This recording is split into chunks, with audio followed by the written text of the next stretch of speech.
नमस्कार साथियों, आप सभी का हमारे YouTube चैनल ईडू ज्ञान अकेडमी में बहुत बहुत स्वागत है। साथियों, तैयारी बहुत ही अच्छे से चल रही होगी और उस तैयारी में चार चांद लगाने के लिए मैं भी आप लोगों का साथ बराबर देता आ रहा हूं। चैप्टर वाइज अध्ययन सामग्री उपलब्ध करा रहा हूं और उन्हीं चैप्टर्स के मध्य में आज अगला लेसन है द्वैध शासन के अधीन शिक्षा 1919 टू 1935।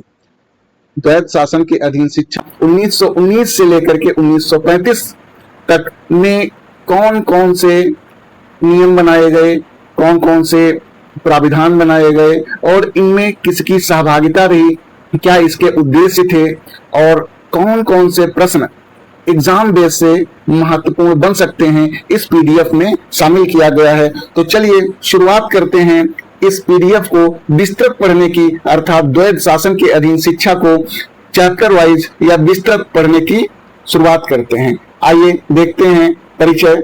तो सबसे पहले परिचय में यहाँ पे दिया गया है भारत शासन अधिनियम 1919 के अंतर्गत प्रांतों में द्वैध शासन लागू किया गया। ये पीडीएफ हस्तलिखित बनाई गई है क्योंकि द्वैध शासन के अधीन शिक्षा जो टॉपिक आप लोगों के सिलेबस में दिया गया है, ये बहुत ही छोटा टॉपिक था, तो इसको कई बुक से ढूंढ या तलाश करके विस्तृत अध्ययन इस पर किया गया है और फिर बनाया गया है। तो बहुत ही लाभदायक और बेनिफिशियल होने वाली है। परिचय के अंतर्गत आप लोगों ने स्टार्ट किया था, तो भारत शासन अधिनियम 1919 के अंतर्गत प्रांतों में द्वैध शासन लागू किया गया।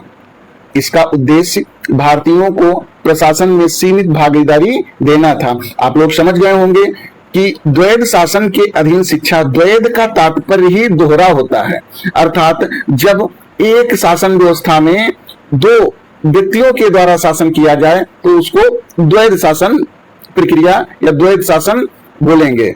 इस व्यवस्था में प्रशासन को दो भागों में बांटा गया। यहाँ पे ये स्पष्ट किया गया है कि इस प्रशासन में दो भागों में बांटा गया है, एक आरक्षित विषय है और एक हस्तांतरित विषय है।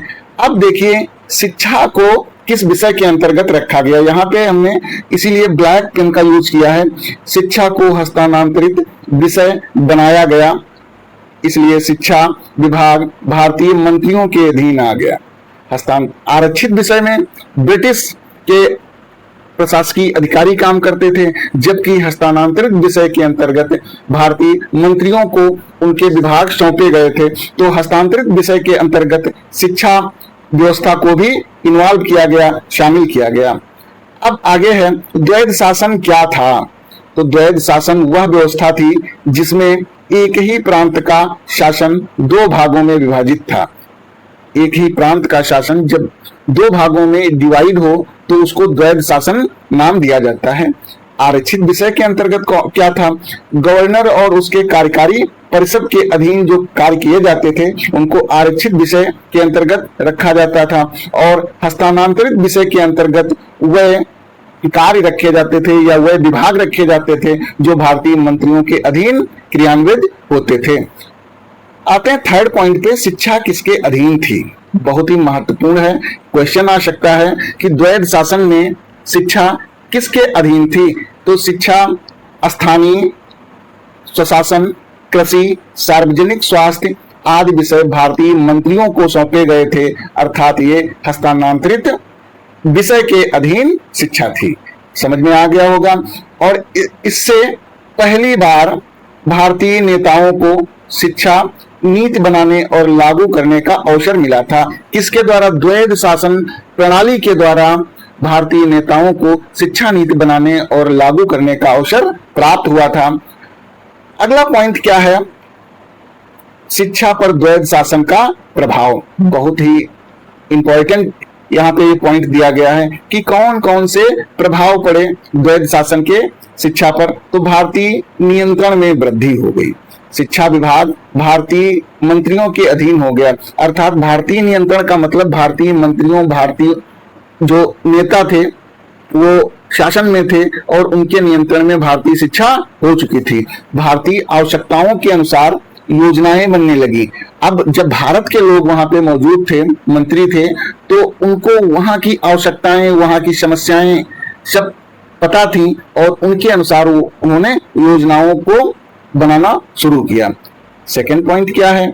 शिक्षा का विस्तार हुआ, प्राथमिक शिक्षा का विस्तार हुआ, नए प्राथमिक विद्यालय खोले गए, ग्रामीण क्षेत्रों में शिक्षा का प्रसार हुआ, बालिका शिक्षा को भी बढ़ावा मिला। इस तरीके से यह भी लाभ मिला। थर्ड पॉइंट क्या है? द्वैध शासन प्रणाली में क्या उसका प्रभाव पड़ा? तो माध्यमिक शिक्षा का भी विकास हुआ, हाई स्कूलों की संख्या बढ़ी, अर्थात कक्षा 10 तक के स्कूलों की संख्या में वृद्धि हुई। पाठ्यक्रम में भी सुधार किए गए, जो पाठ्यक्रम का विषय था, आधार था, उसमें अब भारतीय कल्चर और संस्कृत को भी इन्वॉल्व किया गया। अगला पॉइंट है फोर्थ, विश्वविद्यालयों का विस्तार। विश्वविद्यालयों में भी जब 10+2 10 आर्य विद्यालयों में वृद्धि हुई तो विश्वविद्यालयों का भी विस्तार किया जाने लगा, नए विश्वविद्यालय स्थापित हुए, उच्च शिक्षा के अवसर बढ़े। ये सब किसका प्रभाव है? द्वैध शासन का प्रभाव है।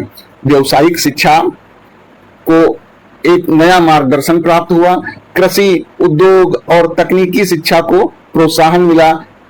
अगला पॉइंट है शिक्षक प्रशिक्षण को भी बल मिला। कहा गया कि बिना प्रशिक्षित शिक्षक अच्छे से बच्चों को नहीं पढ़ा सकते हैं, इसलिए प्रशिक्षण के महत्व पर भी जोर दिया गया। तो इसके लिए प्रशिक्षण महाविद्यालयों की संख्या बढ़ाई गई ताकि सभी अध्यापकों को प्रशिक्षित किया जा सके। प्रशिक्षित शिक्षकों की नियुक्ति पर भी बल दिया गया। अब इस नियम में या द्वैध शासन प्रणाली में कहा गया कि बिना प्रशिक्षित कोई भी व्यक्ति पढ़ा नहीं सकता है, अर्थात प्रशिक्षण सबके लिए नितांत आवश्यक हो गया है। अगला पॉइंट क्या है? महिला शिक्षा। कन्या विद्यालयों की स्थापना हुई, महिला शिक्षा के प्रति समाज में जागरूकता बढ़ी। कन्या विद्यालयों की जब स्थापना हुई तो धीरे धीरे लेडीज स्टाफ अर्थात महिलाओं को प्रशिक्षित करके और शिक्षक का कार्य सौंपा गया, जिससे बालिकाओं में भी शिक्षा को प्राप्त करने की आशा जागृत हुई और महिला शिक्षा के प्रति समाज में जागरूकता भी बढ़ी। स्थानीय निकायों की भूमिका। स्थानीय निकायों की भूमिका के लिए जिला बोर्ड और नगर पालिकाओं को शिक्षा के विकास में अधिक जिम्मेदारी प्राप्त हुई थी। अब देखिए द्वैध शासन प्रणाली की प्रमुख उपलब्धियां कौन कौन सी थी। तो नंबर 1 यहाँ पे पॉइंट वाइज ना करके ऐसे ही जो है वन लाइनर के रूप में प्रस्तुत किया गया है। शिक्षा का भारतीयकरण प्रारंभ हुआ। अब शिक्षा में भारतीयता झलकने लगी, अर्थात भारतीय पाठ्यक्रम लागू हुआ, सुधार किया गया और भारतीय लोगों के द्वारा जब यह नियम बनाया गया, कानून बनाया गया कि किस तरीके से आप विद्यालयों में शैक्षिक गतिविधियों को संचालित करेंगे, तो भारतीयकरण प्रारंभ हो गया। प्राथमिक शिक्षा का विस्तार भी हुआ, महिला शिक्षा को प्रोत्साहन भी मिला और विश्वविद्यालयों की संख्या में वृद्धि हुई। क्या हुई? विश्वविद्यालयों की संख्या में भी वृद्धि हुई। तकनीकी एवं व्यावसायिक शिक्षा पर बल मिला। शिक्षक प्रशिक्षण में सुधार हुआ। अब शिक्षक और प्रशिक्षण में सुधार हुआ, जिससे प्रशिक्षित शिक्षक समाज को प्राप्त होने लगे। शिक्षा प्रशासन में भारतीयों की भागीदारी बढ़ी। अब जो है लोग प्रशासनिक पदों पर पहुंचने के लिए भी पढ़ाई का एक प्रमुख माध्यम जोड़ दिया था। प्रमुख कमियां कौन कौन सी हैं? तो सबसे पहली कमी है धन की कमी थी। इस द्वैध शासन प्रणाली 1919 की प्रमुख कमियां क्या हैं? कि धन की कमी थी। शिक्षा विभाग के पास पर्याप्त बजट नहीं था, जिससे यह एक प्रमुख कमी रही। हर जगह शिक्षा समुचित रूप से नहीं पहुंच सकी। सीमित अधिकार। भारतीय मंत्री निर्णय लेते थे, लेकिन अंतिम अधिकार गवर्नर के पास था, तो गवर्नर के अनुसार ही अब भी सारी व्यवस्थाएं संचालित हो रही थी।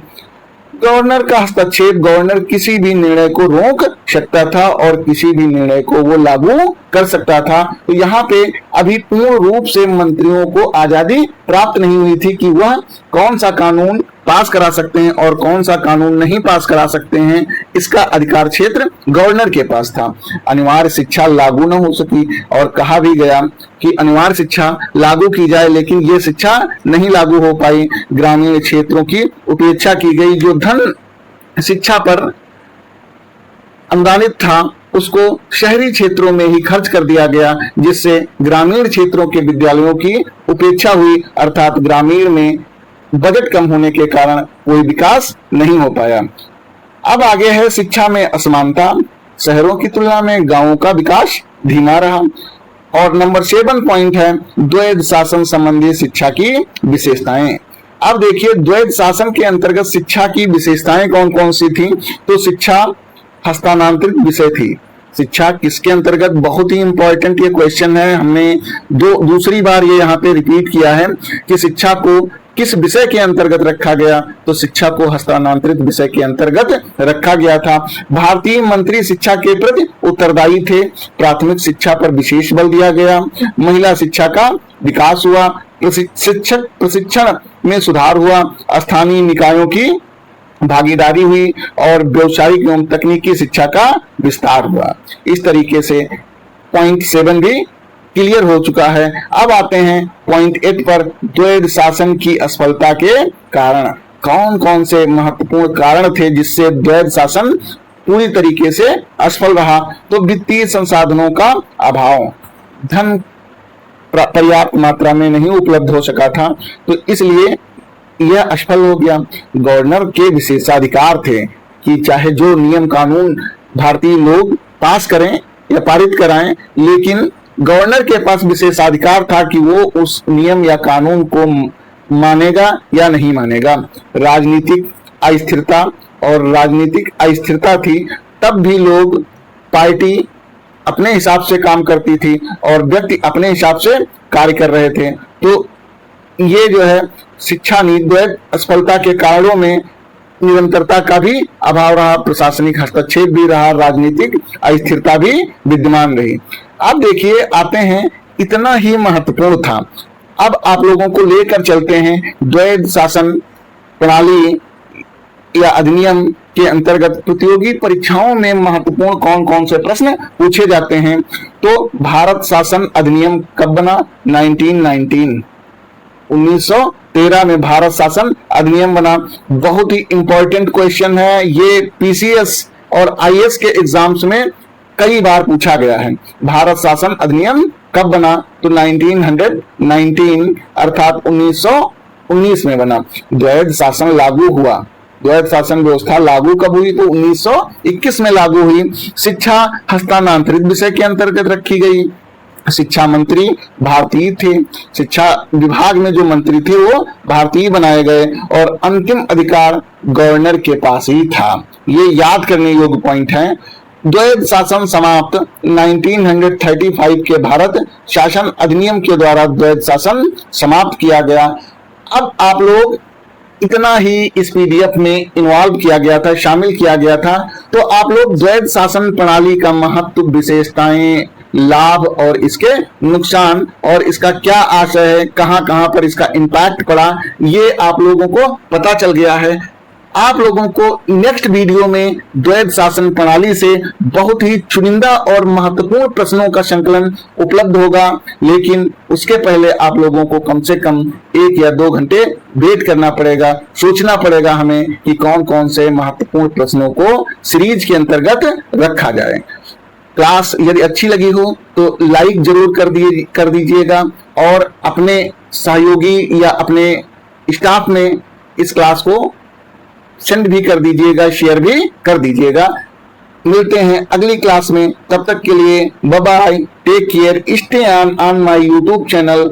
जय हिंद, जय भारत।